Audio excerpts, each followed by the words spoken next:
Bienvenidos a Unitec, tu portal al mundo de la tecnología. Yo soy Anfuar. Y yo soy Lezar y hoy tenemos un super programa para ustedes porque va a estar con nosotros Lucho Benítez, analista de sistemas, secretario de la Sociedad Paraguaya de Inteligencia Artificial, que va a estar hablando con nosotros sobre el problema de ciberseguridad que estuvimos teniendo en el país en estas últimas semanas. Y no solamente eso, también tenés el bloque de Samsung que traemos todas las novedades. Así que ahora arrancamos con Unitec. Ahora estamos con Lucho Benítez, analista de sistemas, secretario de la Sociedad Paraguaya de Inteligencia Artificial y el distinguido, uno de los anfitriones del Mango Cast, que nos está haciendo el honor y el privilegio de estar con nosotros acá en Unitec. Bienvenido, Lucho. Bienvenido, o sea, saludo a toda la audiencia, perdón, a toda la teleaudiencia, listo para hablar sobre lo que quieran. Experimentaste mucho en estos días, Sí. Con todo el tema de los hacks y Realmente hace décadas, literalmente hace décadas. El hacker número uno Paraguay. No, El malo de la película, como la gente cree. Y justamente yo creo que parte de lo que es este programa es explicar un poco. ¿Verdad? Porque siempre está, como estamos hablando antes de arrancar al aire, la gente tiene esa idea de hacker malo. sí, no, lastimosamente sí, o sea, y que el hacker que es muy, muy diferente a lo que es un cibercriminal, ¿verdad? Literalmente. Y de hecho, nosotros, o por lo menos los 4 o 5 que nos presentamos en una serie de cuestiones últimamente relacionadas a este tema de ciberseguridad en general, tenemos, no sé, o sea, como que activamos en tecnología desde hace tiempo, nos conocemos desde hace tiempo. No sé, a Matías le conozco de la época de Radio Zoo, no sé si se le ubican a Matías Insaurralde, es uno de los hackers más grandes de nuestro país, yo creo, aunque es pendejo todavía, ¿verdad? Y siempre, cada tanto, de reunión en reunión, tenemos así clases, cursos, donde enseñamos cómo hackear cosas. Y lo que hacemos cuando encontramos esto, avisamos, que es el tema, la lógica del white hat, ¿verdad? Sí, o sea, justamente algo que explicamos el sábado en la radio nosotros, que una práctica normal que, por ejemplo, Apple suele tener, es que ellos suelen ofrecer recompensas. Sí. Y le ofrecen $1.000.000 a cualquiera que penetrar nuestro sistema y que nos muestre cómo penetró. No, de hecho te digo, todas las empresas de tecnología tienen el Bounty Program. Tienen, y de hecho hay un paraguayo que trabajando en Google dedicado explícitamente a todo lo que es seguridad de Android. Romper el sistema él está recibiendo las cuestiones, ¿verdad? Entonces, el que quiera se pone a buscar, se pone a romper, se pone a investigar, y es un negocio por el volumen de dinero que implica el pago de encontrar un zero day, por ejemplo. Y eso fue el motivo de por qué se reunió con ustedes el ministro Villate y el resto de la MITIC, ¿verdad? Para ver qué podemos hacer para combatir esta oleada de hacks de ataques que estamos teniendo de parte del Cyber Team. Sí, pero hay toda una historia detrás de eso, ¿verdad? De hecho, también con Matías, en el 2018 aproximadamente, nosotros hicimos una serie de análisis sobre la agenda digital que se planteó en aquella época, ¿verdad? Al principio del gobierno de Mario Abdo Benítez, ¿verdad? Y teníamos varios reclamos donde nos dábamos cuenta que el plan no tenía sentido, ¿verdad? No iba a funcionar. Hicimos una serie de protestas, de señalamientos, llegamos a la prensa, etcétera, etcétera, y después todo se quedó en OPAREI, el famoso OPAREI, ¿verdad? Y se ejecutó la agenda. Últimamente, yo estuve insistiendo, volviendo a insistir, antes de que se abra una licitación para el Tribunal Superior de Justicia Electoral, una licitación muy grande de $93 millones sobre el tema de la máquina de votación. A partir de ahí yo empecé a activar nuevamente por una cuestión simple. Desde hace años el TSJE nos dice que las máquinas de votación son inhackeables. Imposible. Y no existe, no existe. O sea, la cuestión es que lograron instalar eso en la sociedad en general, ¿verdad? Entonces, a partir de ahí, y eso mezclado a otros eventos, como por ejemplo el espionaje brasilero, el espionaje de China, que también se dio últimamente, y una serie de ataques de 3 grupos de hackers, de cibercriminales, porque no son hackers, son cibercriminales, que entraron dos de ellos entraron a sacar, a robar información de sistemas que no estaban bien protegidos. Y eso fue lo que este hacker vendió a otro grupo, y este grupo le extorsionó al MITIC para que pague $7 millones, cosas por el estilo, ¿verdad? Y el tercer grupo que hace compras o roba credenciales de usuarios de funcionarios públicos que accede a sistemas, que es estos 3 meses básicamente ese grupo el que está atacando. No son realmente ataques que vulneren los sistemas, pero sí atacan el factor humano, que es el funcionariado público en general, ¿verdad? Nosotros estuvimos haciendo una serie de reclamos al Tribunal Superior de Justicia Electoral, y también estuvimos haciendo una serie de reclamos en Twitter relacionados a los hacks en sí, con respecto al MITIC, porque aparentemente para afuera, a través de los medios, se ve mucha inacción del MITIC, y hay trabajo hecho, ¿verdad? Hay trabajo hecho, eso hay que decirlo. El tema es que no hay con la intensidad que se necesita, que se requiere en las áreas que se requieren, ¿verdad? Por ejemplo, en el 2017 ya estuvo aprobado el Plan Nacional de Ciberseguridad, que fue un aporte de la OEA, ¿verdad? Ellos vinieron a trabajar con una serie de organizaciones sin fines de lucro, técnicos, cámaras de software, etc. Diseñaron un plan, ese plan se aprobó y empezó a ejecutarse, pero muy tímidamente, tan tímidamente que casi no tuvo resultados desde el 2007 hasta ahora.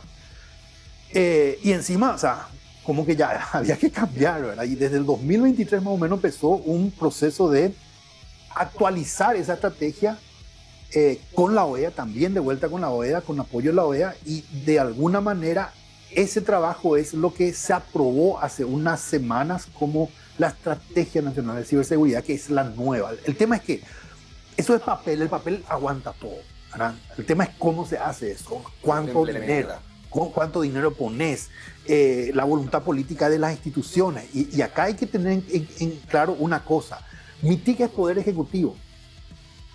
TSJ ya no entra dentro de su campo de acción. El Poder Judicial ya no entra dentro de su campo de acción. El Legislativo tampoco. O sea, la cuestión al manejar el Estado es un poco complejo, y no es que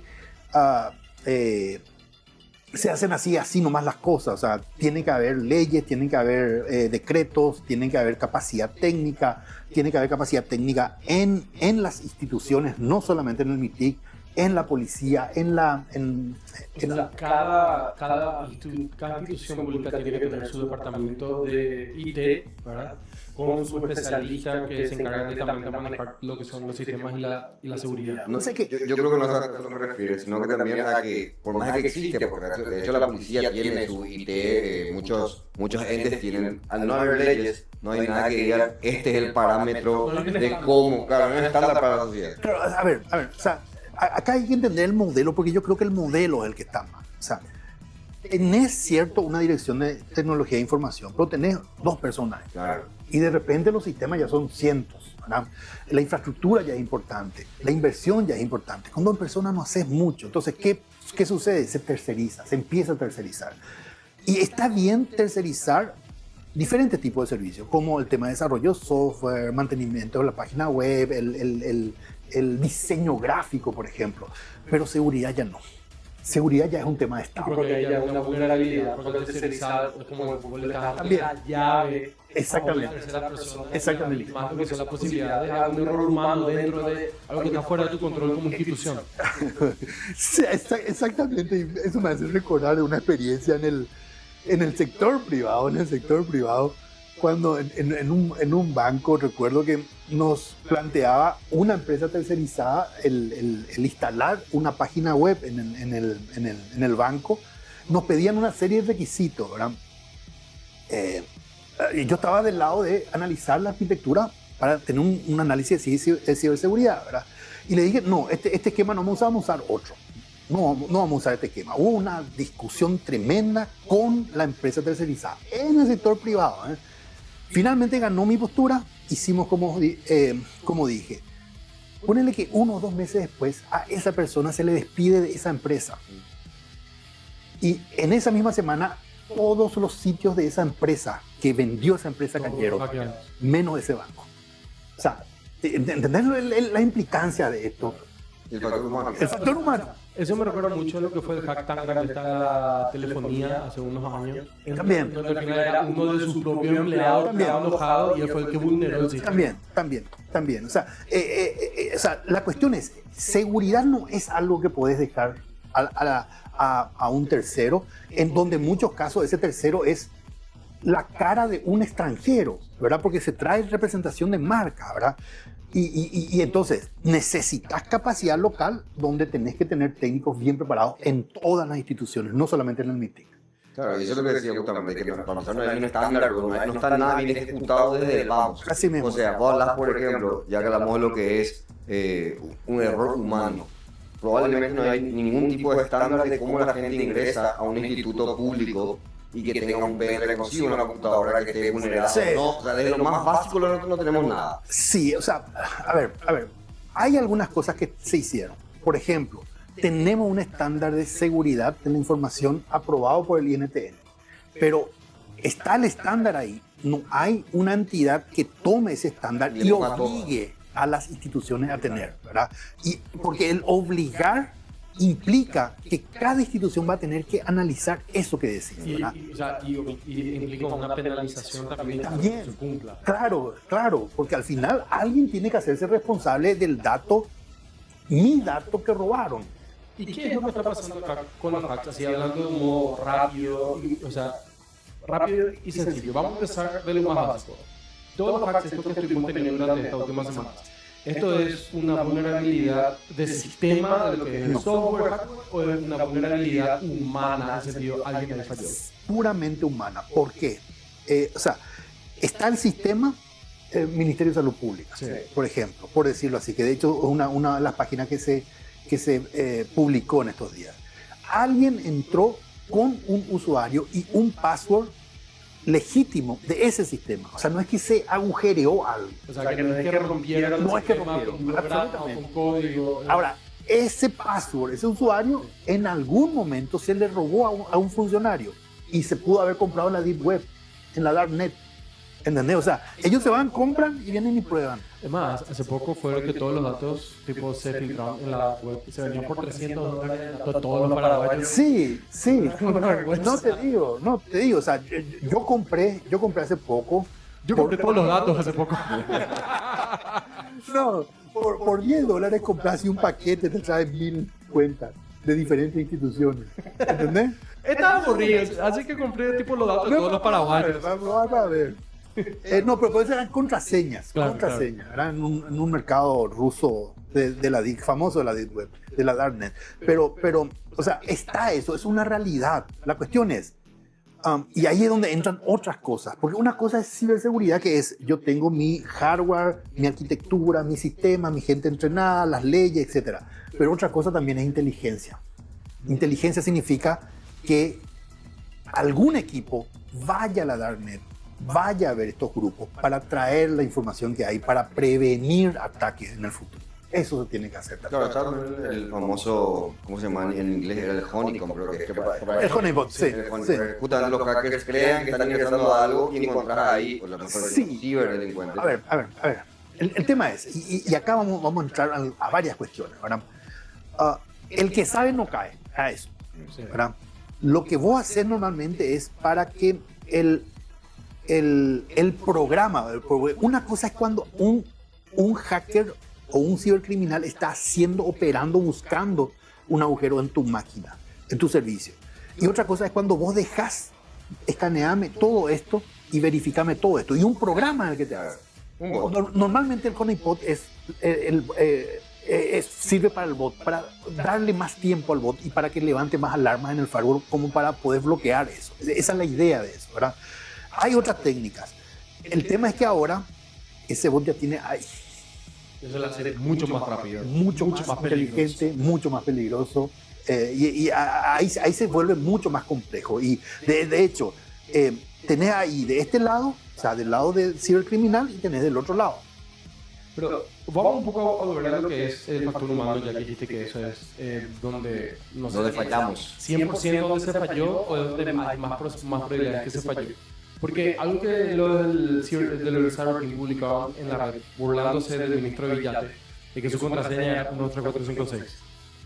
Yo no sé si su contraseña es 13456 o si esa es la contraseña que utilizaron para entrar.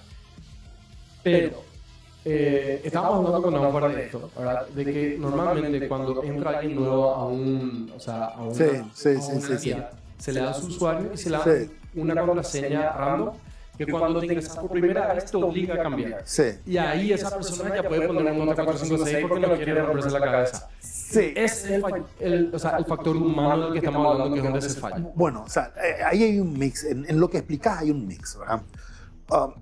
Primero está el hecho de que el sistema tiene que estar configurado de tal manera a que no permita ese tipo de pasos. O sea, un filtro que te diga, no puedes tener números secuenciales. Que es el estándar. Claro. El estándar te dice que tenés que determinar eso. ¿Cómo pones en Google, no? Así mismo. Mayúscula, minúscula. Así mismo. Numérico, cálculo especial, sí. Y es factor humano porque de repente esa persona insiste en colocar un password que cumple esto, pero con sus datos suyos. Claro. Su nombre, su fecha de nacimiento empieza más. Claro, poner Luchi es famoso. Poner Luchi y el 1 es la I. Y la mayúscula una L y ya está. O los números que colocas, día y mes de tu nacimiento de tu hija. Claro. De tu casamiento, del cumpleaños de tu viejo, qué sé yo. Que esos datos que encima en Paraguay están todos. José 98. No es la hora.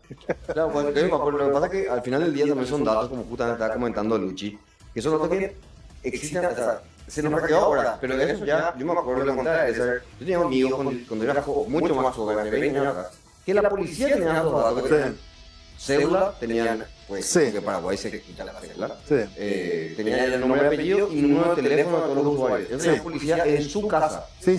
Entonces, es tan sencillo como, o sea, voy a probar. Sí. O sea, es lo que pasa que acá hay un tráfico de datos desde siempre, ¿verdad? Porque acá, por ejemplo, ponele una empresa, su gestor de recursos humanos o alguien del departamento de recursos humanos se le liquida y se va a FBI. Él agarra y copia lo que es la base de datos de una empresa entera y después vende eso a lo que hace de marketing, a lo que vende tarjeta de crédito, productos, préstamos y todo. Y es que ahí, en ese tema es donde entra de vuelta el ítem marco legal. O sea, ciberseguridad no es solamente el firewall, es también marco legal, porque ese tipo de cuestiones debería estar penado. Ahí es donde entra la ley de protección de datos personales, que es una de las leyes. Supuestamente está penado. Supuestamente es ilegal ese tráfico. Realmente no está penado.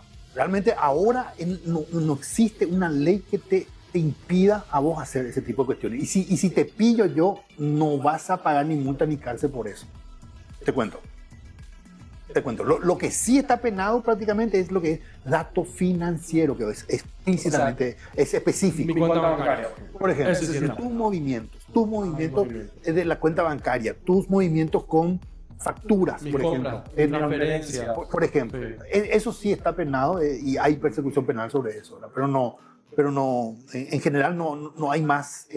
O sea, ahora está la ley. Hay una ley que tiene media sanción en diputados que se va a aprobar probablemente en senadores, donde dentro de poco esperamos que se tenga ciertas reglas para mejorar la seguridad del paraguayo sobre eso. De tal manera que dentro de 10 años tengamos un poquito más de seguridad. Y cuando hablamos de justamente cómo el gobierno nos está moviendo alrededor de esto, pues sabemos que hay muchos movimientos que quieren dar un poco de ciberseguridad a los usuarios, a los paraguayos.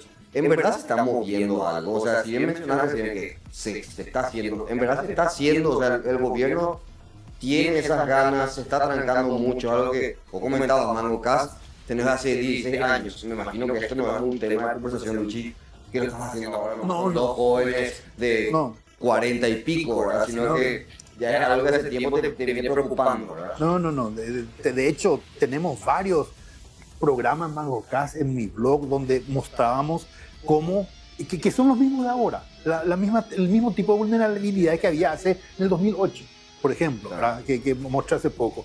O sea, eso sigue igual. Yo creo que voluntad política es lo que falta para poner dinero, porque al final se necesita presupuesto y para hacer una serie de cuestiones, como por ejemplo el tema de capacitación. Yo te quiero hacer una pregunta también. Pero capacitación inclusive llegando a la escuela. A la gente, claro. A la gente, porque ahí también. Es que eso es lo que más hace falta. Exactamente. Y justamente quería hacer una consulta sobre todo esto, pues yo creo que dentro de todo el tema de la informática está dentro del mismo estereotipo de lo que es, y corregime que estoy La equivocado, magia, la alquimia. no, los jueguitos. Es como que cuando uno es informático es este tonguito, chulina. Seguridad, ¿Sabes cuál es la lógica? apágame el router, déjame el router. Hasta ahí llega. O sea, básicamente yo creo que en muchas instituciones el director de informática es el que sabe apagar el router. ¿Entendés? Hasta ahí llega. Esa es una cuestión. ¡Iván! Saludos a Iván.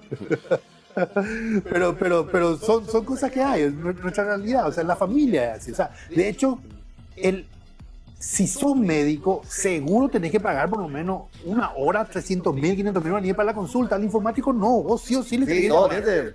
¿Entendés? 5 o 6 preguntas. Eso es algo que me mata, ¿verdad? Que, como, o sea, sobre cualquier cosa, todo el mundo lee y se informa. No, o sea, es que yo leí de que es a todos luego, vos no tenés que hacer porque la vacuna, que todo el mundo. Es algo de tecnología. Yo no entiendo luego nada. Que ahí cierra, murió la discusión, murió el interés, y así como que nadie quiere aprender, así como le estoy diciendo, esto es magia oscura. O sea, Sí, hay cierto nivel, y más todavía ahora con inteligencia artificial, hay más magia, mucha más radical, ¿verdad? En ese Yo, sentido. yo igual, ¿por qué comparaste con los jueguitos? Porque como me está diciendo vos que en 2008 sacó Mango Cast con esto, hablando y probablemente ya impulsando, y que hoy por hoy estemos todavía sin una solución, es porque probablemente ven al informático como un chulina. Así mismo es. O sea, que así mismo es. O sea, en general nos sentimos así. O sea, una cuestión de no se le da lugar a la gente que tiene capacidad, porque esto es un tema muy técnico. Claro. Y lo peor es que, y atendé, una de las cuestiones que se están haciendo mal. El informático es como un administrativo. ¿Qué significa eso? Que entra a las 7 y sale a la 1 o a las 3, máximo. Pero ciberseguridad es 7 por 24. Claro. Tenés que tener el presupuesto para contratar. pero bueno, así, acá perdón que te ponga esto, ¿verdad? Pero es su culpa. Rápido, un minuto, si puede. Ya que todo lo que es el hackeo de nuestros datos, todo eso está fuera de nuestra mano de los gobiernos. ¿Qué es lo que el usuario, cuál es la recomendación que le das al usuario que haga en este momento de incertidumbre cibernética? ¿Qué es lo que nosotros tenemos que hacer? Varias cuestiones. O sea, principalmente yo creo que es aprender a utilizar tecnología en general. Aprender a utilizar el celular, aprender a utilizar la netbook, la tablet, el desktop, la notebook, todo. O sea, y dentro de ese aprender es no darle clic a cualquier cosa que nos tire cualquier desconocido. Eso es la primera regla. Necesariamente tengo que asegurarme que quien envía es una persona. Y otro tema muy importante, hoy por hoy, empezar a levantar passwords familiares. Opa. Bueno, muchísimas gracias, Luchi. Venite con nosotros. Nosotros seguimos, obviamente, al final del programa. Solo que terminamos ya.